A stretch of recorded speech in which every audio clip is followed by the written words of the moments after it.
Dear children, we have finished the pre-reading part of our 4th unit in 7th class English, that is The Brave Little Bowman. Now let me continue the textual exercise on the same unit.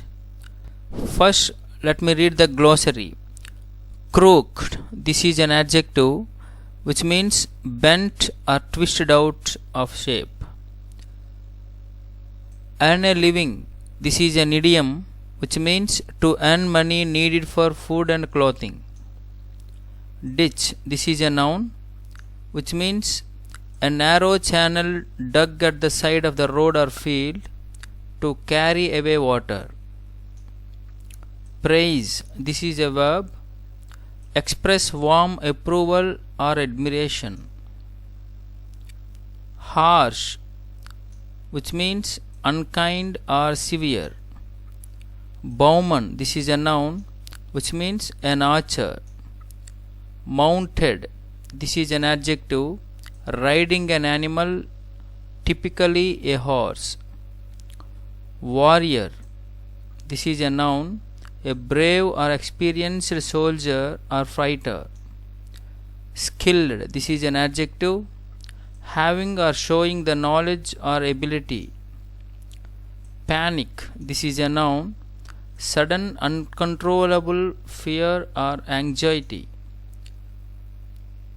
Put fear to rest, this is a phrase, to calm one's fear. Armed, this is an adjective carrying weapons to fight. Now reading comprehension. Answer the following questions. ఇక్కడ 6 questions ఉన్నాయి. ఈ 6 క్వశ్చన్స్కి answers చూద్దాం ఇప్పుడు.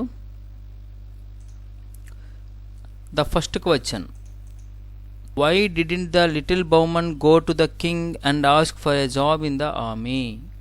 ఇక్కడ ఏంటంటే little Bowman ఒకరోజు king దగ్గరికి వెళ్ళాలనుకుంటాడు, వెళ్ళాడు. ఓకే, కానీ వెళ్ళకముందు ఎందుకు జాబ్ కోసం అతను వెళ్ళి అడగకూడదు అనుకున్నాడు. జాబ్ తనే స్వయంగా వెళ్ళి అడగకూడదు అనుకున్నాడు. ఎందుకంటే the little Bowman went to the king and asked for a job in the army because he thought that the king might not give him the job because of his crooked back. అంటే crooked back వల్ల తను నాకు job ఇవ్వడేమో అని చెప్పేసి Bowman ఏమో king దగ్గరికి వెళ్ళలేదు. ఇక్కడ చూడండి, the Bowman went to the king అని రాసి ఉంది కదా, ఇక్కడ చిన్న కరెక్షన్ చేయాలి మీరు. Did not go to the king అని రాసుకోండి. ఇక్కడ the little Bowman didn't go to the king and asked కాదు, ask for a job in the army because he thought that the king might not give him the job because of his crooked back. అదే కారణం అన్నమాట. Crooked back వల్ల తనకి job ఇవ్వడేమో అని చెప్పేసి వెళ్ళి అడగలేదు స్వయంగా. Next one, what did the little bowman tell the big man to do when he saw him digging ditches? ఇక్కడ బిగ్ మ్యాన్ ఏమో డిచెస్ తవ్వుతుంటే లిటిల్ బౌమన్ అతనితో ఏమన్నాడు? The little bowman told the big man that he was a big and strong man and why he was digging ditches and if he could find some other work. అంత స్ట్రాంగ్గా ఉన్నప్పుడు నువ్వెందుకు ditches తవ్వుతున్నావు, ఇంకో work చూసుకోవచ్చు కదా అని చెప్పేసి little bowman చెప్పాడనమాట. How did the big man introduce the little man to the king? ఇక్కడ బిగ్ మ్యాన్ ఏమో లిటిల్ మ్యాన్ని కింగ్కు ఏ విధంగా ఇంట్రడ్యూస్ చేశాడు, ఏ విధంగా పరిచయం చేశాడు? The big man introduced the little man to the king as his assistant, తన అసిస్టెంట్గా పరిచయం చేశాడనమాట. Did the big man kill the tiger and the wild elephant? Who killed them? Wild ఎలిఫెంట్ని టైగర్ని బిగ్ మ్యాన్ చంపాడా? ఎవరు చంపారు? No, the big man didn't kill the tiger and the wild elephant, the little bowman killed them. Big man చంపలేదు, little bowman చంపాడనమాట. If you were the big man what would you do in the battle field? Battle ఫీల్డ్లో big man ఏమో పారిపోతాడు కదా, అదే నువ్వు big man అయి ఉంటే, if you were the big man అంటే నువ్వే బిగ్ మ్యాన్ అయి ఉంటే నువ్వు ఏం చేస్తావు, ఏం చేసి ఉండేవాడివి అని క్వశ్చన్ వేశారు. If I were a big man I would not slip off the elephant and run away. నువ్వు పాజిటివ్గా ఆన్సర్ రాయాల్సి ఉంటుంది ఇక్కడ. నేనే బిగ్ మ్యాన్ అయి ఉంటే ఎలిఫెంట్ నుంచి నేను కిందకి దిగి పారిపోయి ఉండేవాడిని కాదు. I would fight and face the enemy with courage. నేను ఫైట్ చేసి ఉండేవాడిని, అలాగే ఎనిమీని ధైర్యంతో ఎదుర్కొనేవాడిని. 6th one, did the running away of the big man from the battle field benefit the little man? How? ఇక్కడ బిగ్ మ్యాన్ పారిపోయాడు కదా బ్యాటిల్ ఫీల్డ్ నుంచి, దానివల్ల లిటిల్ మ్యాన్కి ఏమైనా బెనిఫిట్ కలిగిందా? ఏ విధంగా? Yes, the running away of big man from the battle field benefited the little man.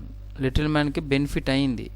ఏ విధంగా? It was a blessing in disguise for him because he got a chance to prove himself that he was also a warrior as the big man run away from the battlefield. Big man ఎప్పుడైతే పారిపోయాడో అదే ఒక chance అనుకొని తను తాను prove చేసుకునే విధంగా ఇక్కడ పరోక్షంగా అతనికి బెనిఫిట్ అనేది లిటిల్ బౌమన్కి కలిగిందని మనము ఇక్కడ చెప్పవచ్చు అనమాట. Now come to the next one. Put the following sentences in the order of events. మనం స్టోరీ చదివాం కదా, ఇక్కడ ఆర్డర్ ఆఫ్ ఈవెంట్స్లో ఇక్కడ చూడండి 5 సెంటెన్సెస్ ఉన్నాయి. ఈ 5 సెంటెన్సెస్ని as per the story sequential ఆర్డర్లో మనం అరేంజ్ చేయాలన్నమాట. ఫస్ట్ చదువుదాము. The big man and the little man joined the king's army. The little man told the big man to ask the king to let him join the army. The little man saw a big strong man digging ditch. The big man slipped off the war elephant's back and ran off into the city. The little man killed the tiger and the wild elephant. ఇందులో first one ఏది వస్తుందో దానికి 1 అనే మార్కును మనం add చేయాలి. ఇందులో first one ఏదై ఉంటుంది? ఇక్కడ 5 స్టేట్మెంట్స్లో ఆర్డర్లో మనము అరేంజ్ చేసుకోవాల్సి ఉంటుందన్నమాట. ఫస్ట్ వన్ ఏదైతే దాన్ని ఫస్ట్గా రాయాల్సి ఉంటుంది. ఫస్ట్ వన్ ఏమో ఇక్కడ మనం అబ్జర్వ్ చేస్తే the little man saw a big strong man digging a ditch, ఇది ఫస్ట్ వన్ అవుతుంది. సో సెకండ్ వన్ ఏమవుతుంది? The little man told the big man to ask the king to let him join the army, ఇది second one అవుతుంది అనమాట. ఓకేనా? Third one, the big man and the little man join the king's army, king's ఆర్మీలో join అయ్యారు. Next fourth one ఏమవుతుంది? ఇక్కడ చూడండి, fourth one ఇది అవుతుంది కదా. First the little man killed the tiger and the wild elephant అవుతుంది. Finally the fourth one is the fifth one. The big man slipped off the war elephant's back and ran off into the city. ఓకేనా? This is the sequential order. 5 సెంటెన్సెస్ని ఒక ఆర్డర్లో మీ నోట్స్లో రాసుకోవాల్సి ఉంటుంది. Now say whether the following statements are true or false. ఇక్కడ statements 5 ఉన్నాయి కదా, ఏది ట్రూ ఏది ఫాల్స్ అనేది ఇక్కడ చూద్దాం. The little bowman introduce the big man as his assistant to the king. చూడండి, రివర్స్లో ఇచ్చాడు ఇది. Who introduced whom? The big man introduced the little bowman. కానీ ఇక్కడ the little man introduced the big man అని ఇచ్చారు. ఇక్కడ కింగ్కి ఎవరిని పరిచయం చేశారంటే the big man introduced the little bowman. So this statement is false. So put F in the bracket. The little man killed the tiger and the wild elephant. Who killed the tiger and the wild elephant? The little man. Okay, so this is true. ఇది true స్టేట్మెంటే. Next one, third one చూద్దాం. The big man asked the king to pay him 500 pieces a month. నెలకి 500 పైస్ చెల్లించమని చెప్పాడా big man? కాదు.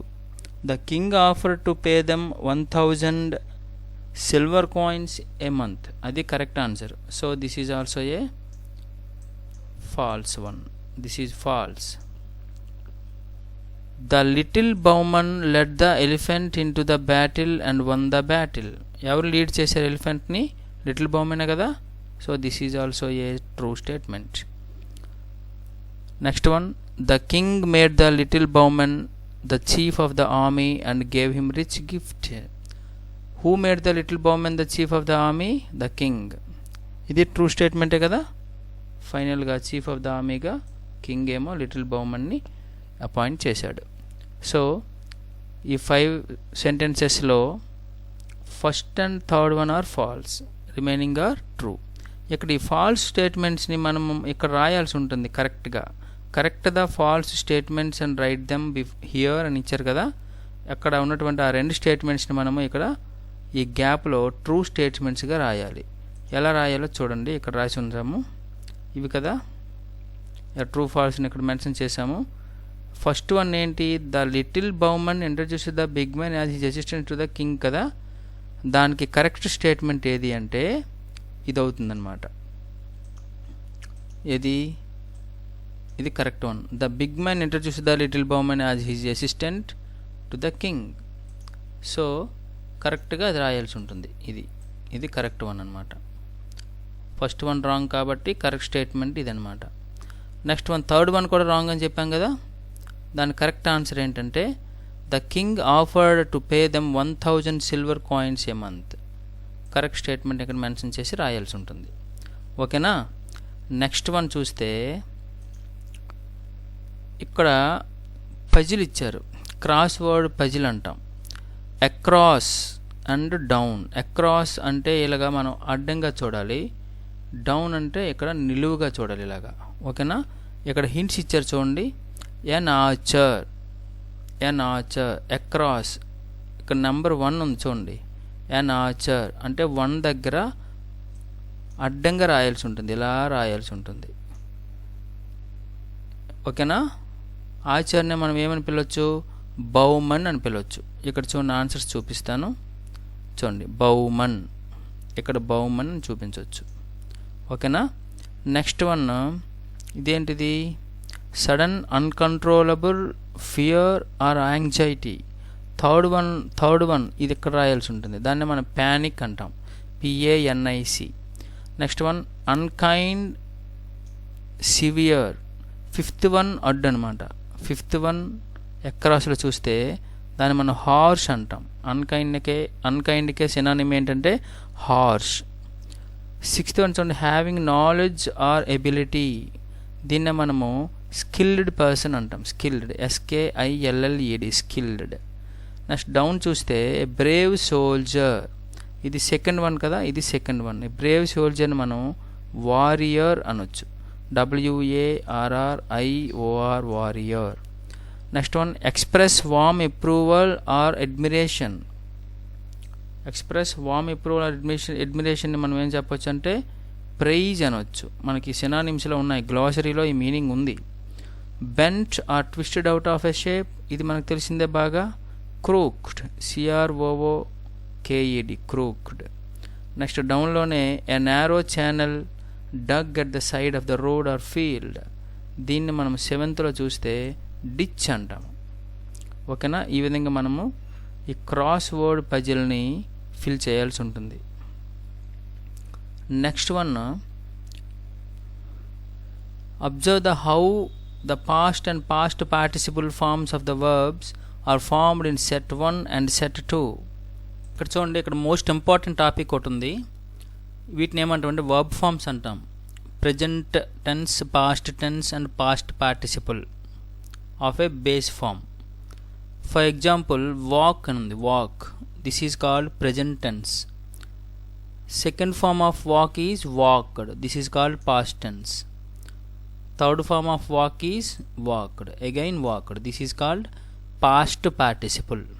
Like that, some verb forms are given here. Ask, asked, asked. Join, joined, joined. Talk, talked, talked.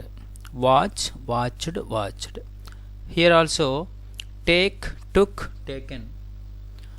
Drive, drove, driven. Do, did, done.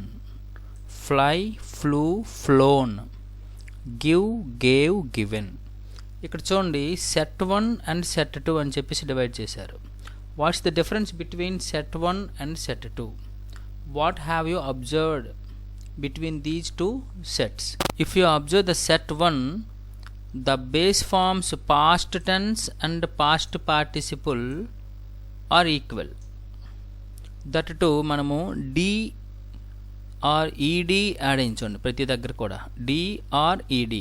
Walk, walked, walked. ఇక్కడ సఫిక్స్గా ఏంటి add అయిందంటే ఈడి, ఈడి యాడ్ అయింది. అలాగే ask, asked, asked. Join, joined, joined. ఇలాగ మనకేంటంటే ఫస్ట్ ఫామ్కి లేదంటే బేస్ ఫామ్కి, ఆ బేస్ ఫామ్కి ఏంటంటే మనము డి కానీ ఈడి కానీ ఐఈడి కూడా వస్తుంది సమ్ టైమ్స్. ఫ్లై ఉందనుకోండి, డ్రై ఉందనుకోండి, డ్రై, డ్రైడ్, డ్రైడ్ అని వస్తుంది. ఓకేనా, సమ్ టైమ్స్ అలా కూడా వస్తుంది. కాబట్టి ఇక్కడ second form and third forms are equal.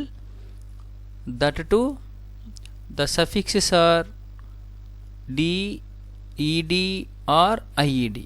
Second and third forms are formed by adding D, ED or IED. ఏదో ఒకటి వస్తుంది అనమాట. అంటే వీటిని మనం ఏమంటామంటే రెగ్యులర్ వెబ్స్ అంటాము. నేను already regular and irregular verbs difference మీద ఒక వీడియో అనేది చేశాను. I have given the link of that particular video in the description part. So if you want to learn in detail about regular and irregular verbs, try to watch that video. డిస్క్రిప్షన్లో ఇచ్చాను, వీలుంటే దాన్ని watch చేయండి. డెఫినెట్గా మీకు regular verbs గురించి irregular verbs గురించి తెలియాలి కాబట్టి, వాటి డిఫరెన్సెస్ కూడా తెలియాలి కాబట్టి దాన్ని వాచ్ చేయడం మాత్రం మీకు ఎంతో అవసరం ఉంది. ఇక్కడ సెట్ 1లో మనకి ఉన్నవన్నీ కూడా రెగ్యులర్ వెబ్స్ అంటాం. వీటిని రెగ్యులర్ వెబ్స్ ఎప్పుడు కూడా సెకండ్ అండ్ థర్డ్ ఫామ్స్లో డి, ఈడి, ఐఈడి యాడ్ అవుతాయి. Walk, walked, walked. Ask, asked, asked. అలాగనమాట. సెట్ 2 అబ్జర్వ్ చేశారనుకోండి, సెట్ 2లో second and third forms are different.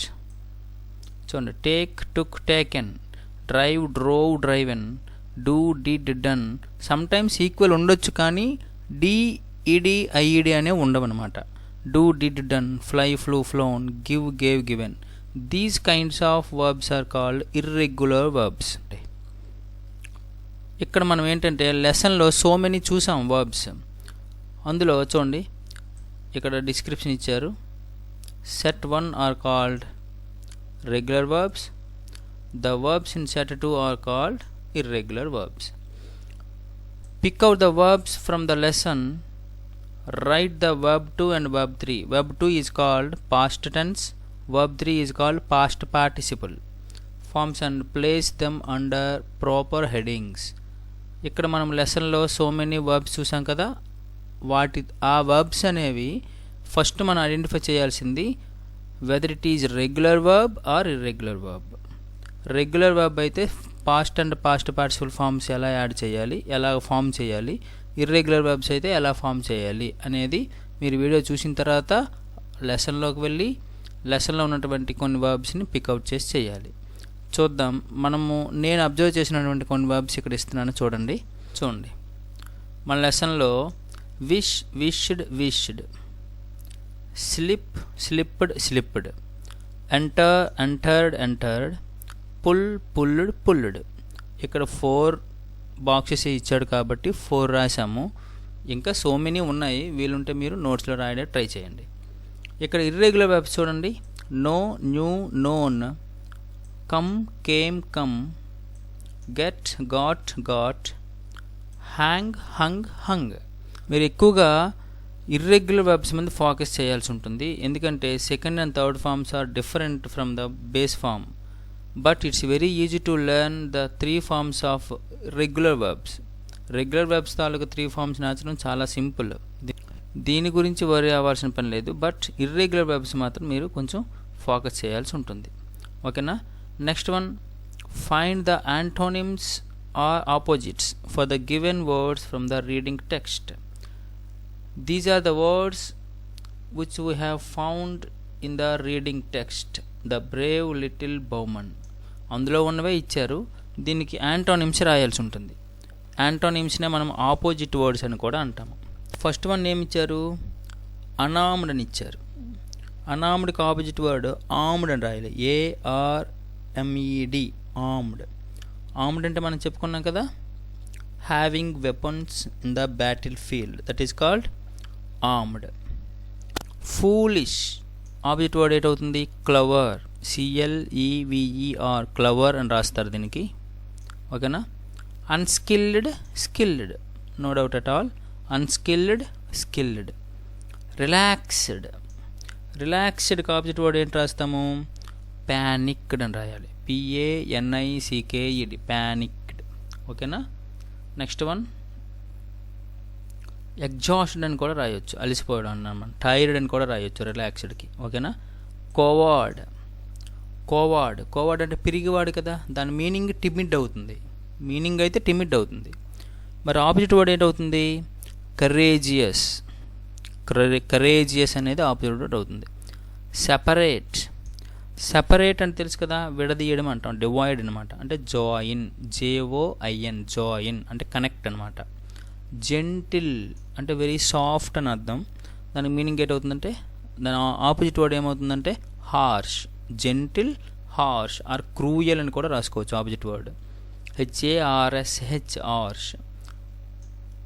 Proud, proud అంటే గర్వం గల అంటాం కదా, దానికి ఆపోజిట్ వర్డ్ ఏంటంటే హంబుల్ అంటే వినయముతో కూడినటువంటి. HUMBLE, హంబుల్ అంటే సింప్లిసిటీ అనమాట. స్ట్రైట్, క్రియేట్ అవుతుంది క్రూక్డ్ అవుతుంది. ఇక లిటిల్ బౌమన్ తాలూకు షేప్ ఇదే కదా, క్రూక్డ్. CROOKED, క్రూక్డ్ అనేది ఆపోజిట్ వర్డ్ అవుతుంది. Dismount, mount and riding on a horse or elephant, that is called mount అంటాం. ఓకేనా. Dismount, mount. These are the opposite words of various words which have been given in our textbook. Next one, fill in the blanks with opposite words of the word underlined. First one చూడండి, underline చేసిన వర్డ్స్కి మనము opposite words రాయాలి. Never speak harshly, always speak gently. ఇప్పుడే చెప్పుకున్నాం కదా, harshly means cruelly. Opposite word gently, softly అని కూడా రాసుకోవచ్చు ఇక్కడ meaning, softly. Cruelty towards animals is a sin, we should show kindness towards the animal. Kindness అనేది opposite word of cruelty అనమాట. క్రూయల్టీ అంటే క్రూరత్వము అంటాం కదా, మనము దయ చూపించాలి అని అర్థం అనమాట. Everybody likes to praise, to be praised. Praised అంటే అడ్మైర్డ్ అంటాం కదా, మెచ్చుకోవడం అంటాము. దానికి క్రిటిసైజ్ అంటాం, అంటే కామెంట్ చేస్తూ మనము తప్పులు ఎంచుతుంటాం కదా, దాన్ని క్రిటిసైజ్ అంటాము. అదే వ్యతిరేకంగా మనము ప్రైజ్ చేస్తాం అంటాం. అంటే praise means admired or appreciated. I'm glad I got the job. Glad means very happy, but disappointed on leaving my home town. Disappointed means felt very sad. David told his timid young brother to be brave. వాళ్ళ brother ఏమో very timid అనమాట. Timid అంటే coward అంటాం, దానికి opposite word brave or courageous. ఓకేనా. Now గ్రామర్కి వస్తే, గ్రామర్లో మనకి సింపుల్ ఫ్యూచర్ అనేది ఇచ్చారనమాట. వెరీ ఇంపార్టెంట్ టెన్స్ ఇది, simple future. The king will take both of us. If you observe this sentence, the verb part is will take. In the second one, the verb part is will go. In the third one, the verb part is will come. Okay. Question mark సెంటెన్సెస్లో ఆ verb part అనేది divide అయి ఉంటుంది, మిడిల్లో subject అనేది add అవుతుంది. ఓకేనా. The king will take both of us. రాజు మా ఇద్దరిని తీసుకుంటాడు, ఫ్యూచర్ యాక్షన్ అంటాము. ఓకేనా. That action will be finished or will be taken in future, that is called simple future. The verb form in simple future is like will plus base form. చూడండి, స్టార్టింగ్లో will ఉంటుంది plus base form ఉంటుంది. Present form of the verb అంటాం దాన్ని. ఓకేనా. ఇక్కడ చూడండి, will go, base ఫామే ఉంటుంది చూసుకోండి. Will come. ఈ విధంగా వెబ్ ఫామ్ అనేది అలా ఉంటే దాన్ని మనము సింపుల్ ఫ్యూచర్ టెన్స్ అని కూడా మనం చెప్తామన్నమాట. చూడండి, simple future tense. These sentences are called simple future tense. Pick out some more sentences which are in the simple future tense from the reading text and write them here. మన sentences అనేవి ఇక్కడ simple future sentences అనేవి మన text బుక్లో ఈ pre reading పార్ట్లో so many ఉన్నాయి, అందులో కొన్ని పికౌట్ చేయాలన్నమాట. ఇప్పుడు చూడండి, ఇక్కడ for suppose will plus verb one కదా ఉండాలి. We will go to the king. and ask for a job in the army for you. Okay, next one ఇంకెక్కడ కనిపించింది? సింపుల్ ఫ్యూచర్ కావాలి, విల్ ప్లస్ వర్బ్ 1 ఉండాలి. I will do the work. Okay, will you come with me? I will go with you. చూడండి, observe చేయండి, జాగ్రత్తగా observe చేయండి. So many sentences ఉన్నాయి ఇక్కడ విల్తో. I will take both of you. We will serve you. Okay, next one, I will kill the tiger. Will you do it? ఇలాగ మనము so many ఉన్నాయి, అందులో కొన్ని సెంటెన్సెస్ ఇక్కడ మెన్షన్ చేశాను చూడండి. I will do the work assigned to you. I will take both of you. We will divide the pay equally. We will serve you. I will go with you. I will fight for the king. These are the sentences which we have found in the given text in the lesson The Brave Little Bowman. ఓకేనా? ఇక్కడ meaning ఏంటంటే I will do the work assign to you అంటే నీకు ఇచ్చే పనిని నేను చేస్తాను, future action అనేది. ఓకేనా? Second one, I will take both of you. నేను మీ ఇద్దరిని నేను తీసుకుంటాను పనిలోకి అని అర్థం అనమాట.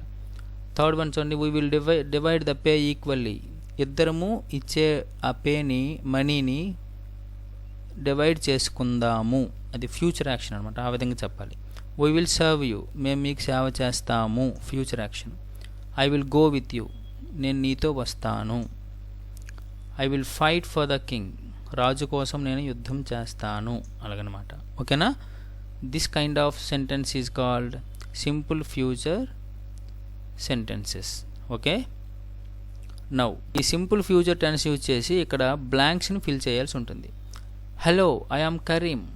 ఎవ్రీ సమ్మర్, ఇక్కడ ఎవ్రీ సమ్మర్ ఉంది కాబట్టి ఇది ఒక హ్యాబిచువల్ యాక్షన్ కాబట్టి మనం డెఫినెట్గా సింపుల్ ఫ్యూచర్ ఫస్ట్ బ్లాంక్లో నింపకూడదు. ఏం నింపాలి? సింపుల్ ప్రెజెంట్ నింపాలి. Present, simple present. How is the verb form in simple present? The base form of the verb. Base form of the వర్బ్ని ఫిల్ చేయాల్సి ఉంటుంది ఇక్కడ తప్ప. రిమైనింగ్ అన్నీ కూడా సింపుల్ ఫ్యూచరే. చూడండి, but this summer we will not visit them. We will not visit them. That means every summer we go to Chennai to visit my grand parents. This summer we will not go to, we won't go to, we won't visit them. We will go on a tour. Go అనేదానికి simple future ఎలా రాస్తాం? We will go on a tour to Singapore. అలాగే డూతో will do. We will do a lot of shopping here. Visit, we will visit all the 5 sightseeing places in Singapore. Stay, we will stay there for 10 days. ఇక్కడ చూడండి మళ్ళీ, hello, I am John. This summer I will go camping with my classmates and we will climb up. We will make camp fires and we will sleep in tents, but it will last only for a week. Then, like every summer, I will read books and we will watch TV at home. ఇవన్నీ కూడా simple future use చేసి fill చేసినటువంటి verb forms అనమాట. In the same way, hi, I am Indu. Every summer కాబట్టి simple ప్రజెంట్ని use చేయాలి. Don't use simple future. Go మాత్రమే రాస్తారు. He has a lovely farm. This summer to we will go to, we will go there. వెళ్తాము అని అర్థం అనమాట. I will ride a horse. I will climb trees and will go fishing and will pick up flowers also. I will feed the lovely animals. ఓకేనా? Future actions అనమాట. Decided future actions అన్నీ కూడా ఇక్కడ simple ఫ్యూచర్లో రాసాము. Now ఇక్కడ కూడా same అవుతుంది. He dash tomorrow. Verb form is come. He will come tomorrow. Travel, will travel. Karim will travel. The exams will be in June. Will be అని రాయాల్సి ఉంటుంది ఇది. The students will finish the English project in 2 days. He will call me tomorrow afternoon. I will get you something to drink.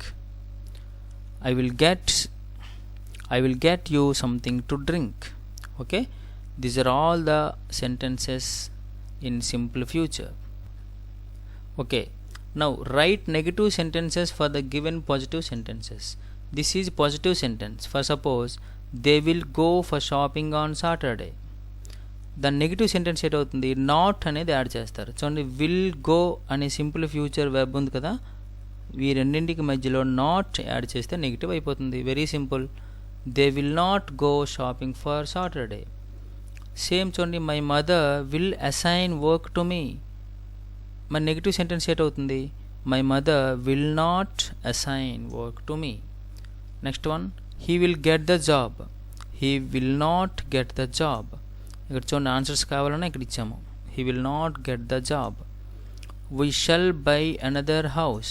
We shall not by another house. The doctor will see you very soon. The doctor will not see you very soon. He will leave tomorrow. He will not leave tomorrow.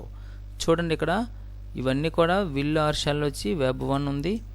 నెగిటివ్లో ఉన్నటువంటి simple future అనమాట. The simple future in positive, this is called simple future in positive.